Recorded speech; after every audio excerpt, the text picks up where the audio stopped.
I have been hoping for a while that season 6 of The Dragon Prince and the latter seasons of the show as a whole would make Aaravos more interesting than he had hitherto been, and in this respect, season 6 very much succeeded. It gave Aaravos his tragic backstory, and it's quite an interesting one, I must say. It's interesting in of its own right, and it's interesting in how it exists within the context of the larger show as a whole, which is filled with these kinds of stories, filled with loss, filled with despair, filled with attempted futile negotiation with an uncaring universe, and filled with desperate attempts to secure some sort of justice, some sort of order, some sort of balance that does not exist in the world as it currently exists. Even when seeking such a change requires drastic and ultimately fanatical actions that warp the mind and narrow and constrain the heart. Aaravos has been waging his war on the grand cosmic order of the world because that order took away the person who meant the most to him, that being his daughter, Leola. The story is relatively straightforward. She was a kind, sweet, cute kid, and he loved her. She loved playing with magic and playing with everyone she knew. This was technically against the dictates of that grand cosmic order, but Aaravos didn't care. He just saw his adorable little girl having a fun time. Sadly, she was caught and betrayed in her little whimsical actions and thus brought before the eternal, unchanging order of things and its guardians. They declare that Leola, whatever her intentions, was guilty of revealing secrets, which was not something that Star Touch elves should do. Aaravos, in a moment of selflessness, offers to sacrifice himself so that his daughter can live.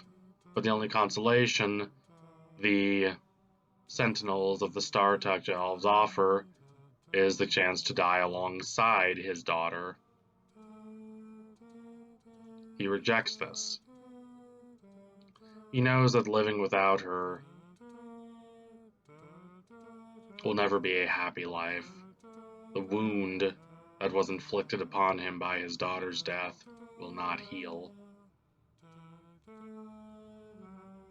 He cannot accept what happened, and so he launches a desperate but cunning attempt to fundamentally undermine and subvert that grand cosmic order that betrayed him. If you're an unaware viewer, you might notice that this is very similar to the stories of other characters in the show, most notably Viren, who also has people he deeply loves taken away from him by an unjust and exploitative order, a mix of the universe's stony ambivalence and the active malice of people who dislike him.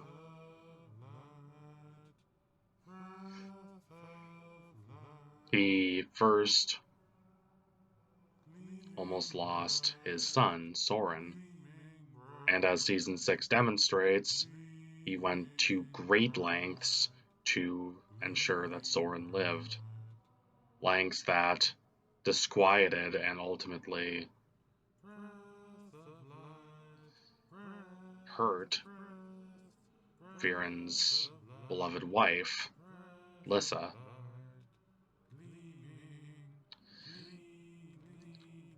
Viren took the staff of his mentor, Kappa, against Kappa's wishes. He proceeded despite the pleadings of his wife, Lissa, and Lissa ultimately left. This was Viren's first contact with a cold and bitter world that cared little for his sufferings, for the cruel and unjust circumstances he faced. But it is not the last. What happened to Soren in that whole scenario prevented him from being a truly loving father to Soren. Soren never really forgives him for that. Sarai, Viren's friend and Harrow's wife, died to the dragons, which led Viren to his act of yearning cosmic revenge. He loathes the lower status that humans have in this world. He loathes their complete lack of power and lack of authority and agency, and he wants to do something about it. He wants to fight. The problem is that his ideas are ultimately too limited, too narrow, too restricted. He becomes insular, he becomes dogmatic. It is not that he doesn't have a point, he does. It's that he pursues that point so monomaniacally that he loses track of all other values, all other factors, the interests and desires of everyone else. He pursues this one singular belief and ideology to such a rigid extent that it excludes the reasonable examination of other ways of thinking, other beliefs, other convictions. Viren divides the world into a Manichaean way of seeing. After Harrow dies, this desperation only intensifies. His perspective becomes more dogmatic and thus more tied to Aaravos, the Tempter.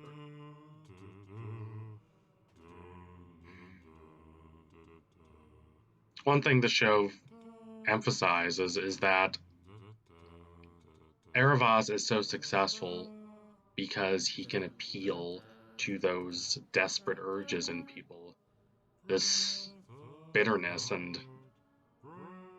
vehement sense of injustice at a cold and careless world. It makes sense that he can appeal to those feelings so deeply because he has suffered them himself. What the show presents is an ultimate commonality of situations and feelings between people.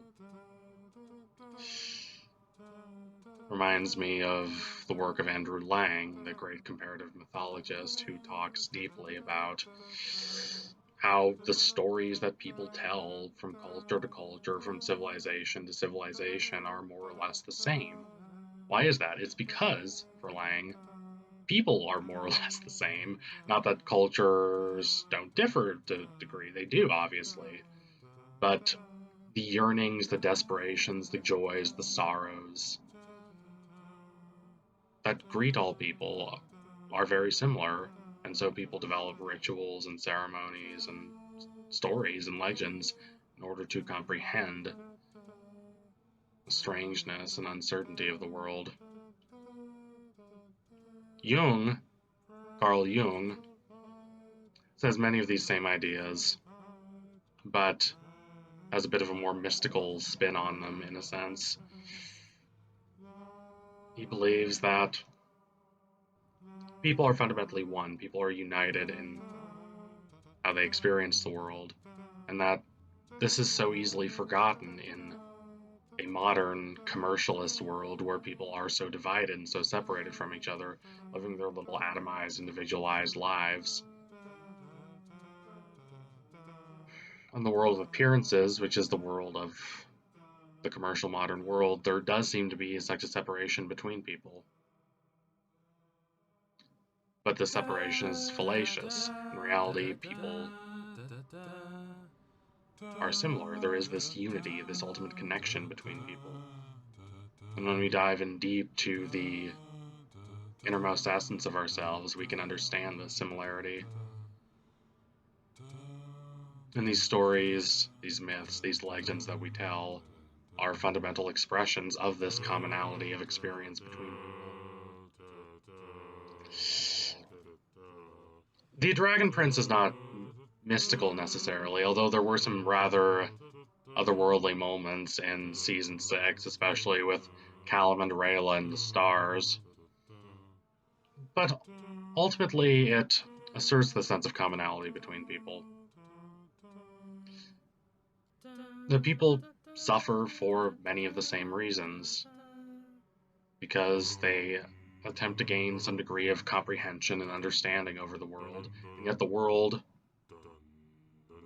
refuses to not just be nice, but to be reasonable or understandable or orderly or clear or lucid. Instead, it's opaque. If there is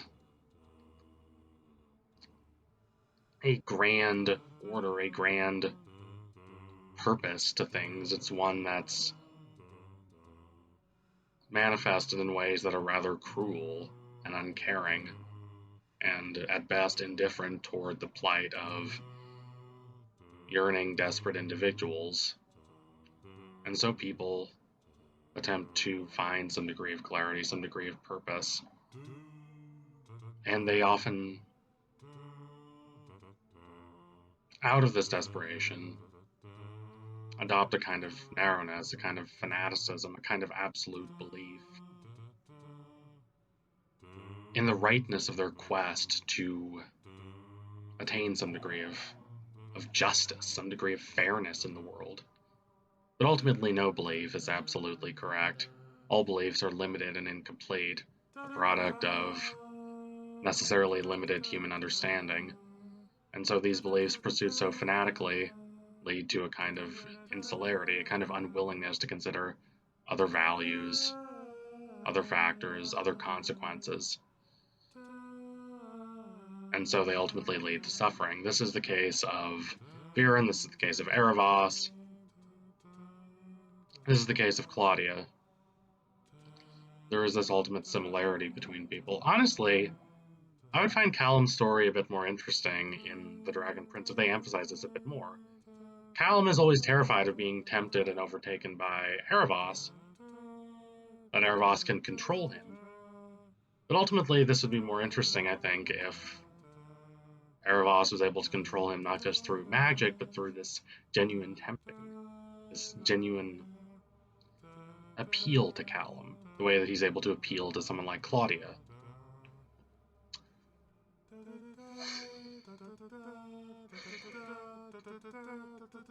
To a degree, this is maybe a little too obvious of a way to make Aaravos more sympathetic. From a certain perspective, it's a little cheap. Oh, he's this terrible, incomprehensible bad guy.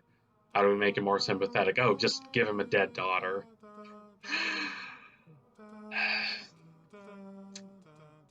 I do think it could have been done a little more nuancedly.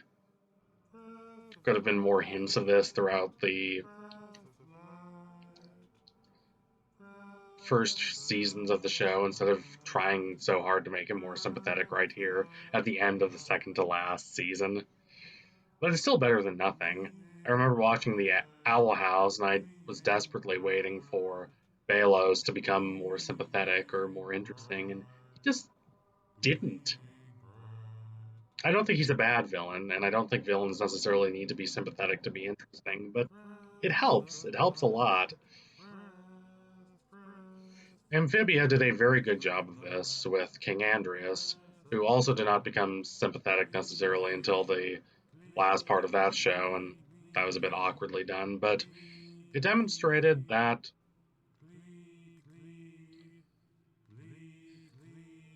he lost sight of what he really initially cared about, which is a sense of connection, sense of closeness between people.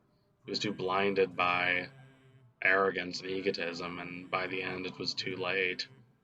Then there's tragedy in that. It was played very well. I will reserve my judgment for Aaravos until I see the last season of the show, which will probably be coming out next year or so. But it's still good, I think, that they at least made efforts to make him more interesting. And above all, that they made efforts to include him more in the tapestry of grief that unites the show. If there is one thing that unites people above all else in this show, it is this experience of fundamental grief. Grief at losing people that one loves, but also grief at losing a sense of fundamental coherence and meaningfulness, and being left in an alienating and incoherent world filled with fractured pieces that do not seem to fit together. Aaravos before kind of hung above all this as this imperious villain, but seeing him brought back to Earth in a way, brought back to the emotional concerns, the psychological concerns of other characters, is I think quite moving, or at least it's a good step forward for the show. I'm interested to see what they do with his character moving forward.